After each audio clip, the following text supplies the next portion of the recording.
दिने जनक घर को मत निमंत्रण आसीथिला गोटे ब्राह्मण परिवार पुरोहित परिवार ताको घर को मत डाकिथिले बाबू टिके आसीबो संध्या बेले कथा हेबा ताको घर को गलु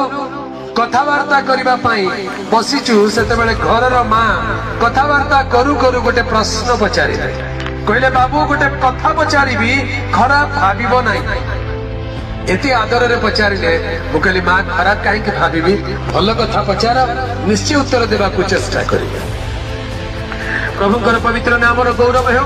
आ सेई मां गोटे प्रश्न पचारिले आ सेई प्रश्न आज मु आपण मानको सम्मुख रे रखिबी देखिबा आपण माने कोन बोली उत्तर देबे से मां कोन बोली पचारे जानि से कहले आज्ञा आपणकर प्रभु यीशु को कथा ताको तो क्रूस ऊपर कंटारे विध कर मारी देले से तो निज को रक्षा करी पारिले नाई से हमको केमती रक्षा करिवे प्रभु यीशु को तो क्रूस पर कंटा विध करी मारी देले से तो निज को रक्षा करी पारिले नाई से हमको किपरि रक्षा करिवे प्रश्न बुझी पारले कि नहीं कौन बोली उत्तर देवे प्रभु यीशु को तो क्रूस रे टांगी देले आ से क्रूस रे विध हेले से तो निज को रक्षा कले नहीं हमको केमिति रक्षा करे से जदि त्राण करता ताले निज को रक्षा करि थांते कौन बोली उत्तर देवे प्रभुकर पवित्र नाम रो गौरव हो मु कहली मां बहुत बढ़िया प्रश्न पचारिला यही प्रश्न बहुत जरूरी प्रश्न अटे आ मु बहुत आनंदित जे तमे प्रश्न मते पचारिला ता माने तमे जानिच यीशु केमिति मले हालेलुया यीशुकर शरीर को समाधि रे मध्य रखा गला आउ 3 दिन 3 राति उत्तारे मृत्यु को जय करी प्रभु यीशु ख्रीस्ट पुनरुत्थित हेले बोलो यीशु मसीह की प्रभुकर पवित्र नाम गौरव है प्रभुकर प्रिय लोक माने समग्र विश्वर लोक माने कथा जानती यीशु ख्रीस्ट क्रूस ऊपर बद्ध करा गले से समाधिस्थ हेले आउ 3 दिन 3 राति उत्तारे से पुनरुत्थित हेले आजि मध्य तांकर समाधि खुल्ला पड़िछि समाधि रे तांकर शरीर नाही बोलसे मां को कहली मां बढ़िया प्रश्न पचारिला ए प्रश्नर उत्तर तो मु देबी किंतु प्रश्नर उत्तर देबा पूर्व मु गोटे प्रश्न पचारिबी मते तार उत्तर टिके दियो बोली कहली से कहले हां बाबू पचार मु कहली मां खराब भाबिबो नै तो मु पचारिले कि नहीं नहीं काई खराब भाबी भलो कथा आमे धर्म आलोचना करछु खराब काई के भाबिबा तमे गोटे प्रश्न पचार मु गोटे प्रश्न पचारि हालेलुया प्रभु का नाम रो गौरव हो मु प्रश्न पचारली मां खराब भाबिबो नै मते टिके कहि दियो भगवान राम केमिति मले मते टिके कहि दियो बोली मन दे गेले ताकर पोकर केमति मले मोर मने नै जानि छ आपण माने जानि छ सेटा जणा नै अनेक लोक को जणा नै कारण से कथा चर्चा करा जाय नै से कथा आलोचना करा जाय नै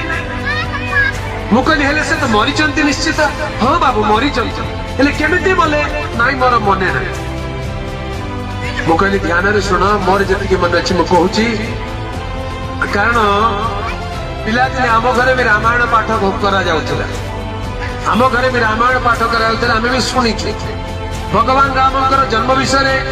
तांकर जीवन विषय तांकर मृत्यु विषय सुनी से कहले कुहा मोर मन नै केमिति मु तांको कहली से बुढ़ा हे गेले बयस हे गेला तांकर बहुत वर्ष बंचिले वयस्क हे गेले आउ शेष समय एमिति घटना घटिला तांकर निजर धर्मपत्नी सीता देवी से पूर्वरु माटी भीतर को चली जाइतिले अग्नि परीक्षा करा गला आ से माटी भीतर को चली गले तांकर निजर औरसरु जात जाळा पु लबकुश निज बापा को चिन्हि पारिले नै आ तांको संगे युद्ध करि देले शेष समय वृद्ध अवस्था रे तांकर विवेक तांको बाधा देबा को लागिला से निजे चिंता कले जे जीवन जाक मु केते पाप कली कोन कोन पाप कली से बळी बोली जने लोक को लुचि करी मारी दी कपट करी मारी दे एटा गोटे अपराध रो रावण को मारी देले रावण जने ब्राह्मण आ ये जने क्षत्रिय क्षत्रिय है के ब्राह्मण को मारिले ब्रह्म दोष लागि जाय मु सेटा बड़ भूल करी देली बोली तांकर विवेक बाधा देबा को लागिला निजर गर्भवती स्त्री को घर बाहर कर देथिले केते बड़ अपराध करदेले निजर स्त्री को डाउट कले संदेह कले आ से अग्नि परीक्षा कले शेषे निजर स्त्री मध्य से वितृष्णा होकरी माटी भीतर को चली गले এই सब कथा मने पकाई पकाई से बहुत दुश्चिंतार दुखरे रहिले शेषे से बंचा इच्छा कले ना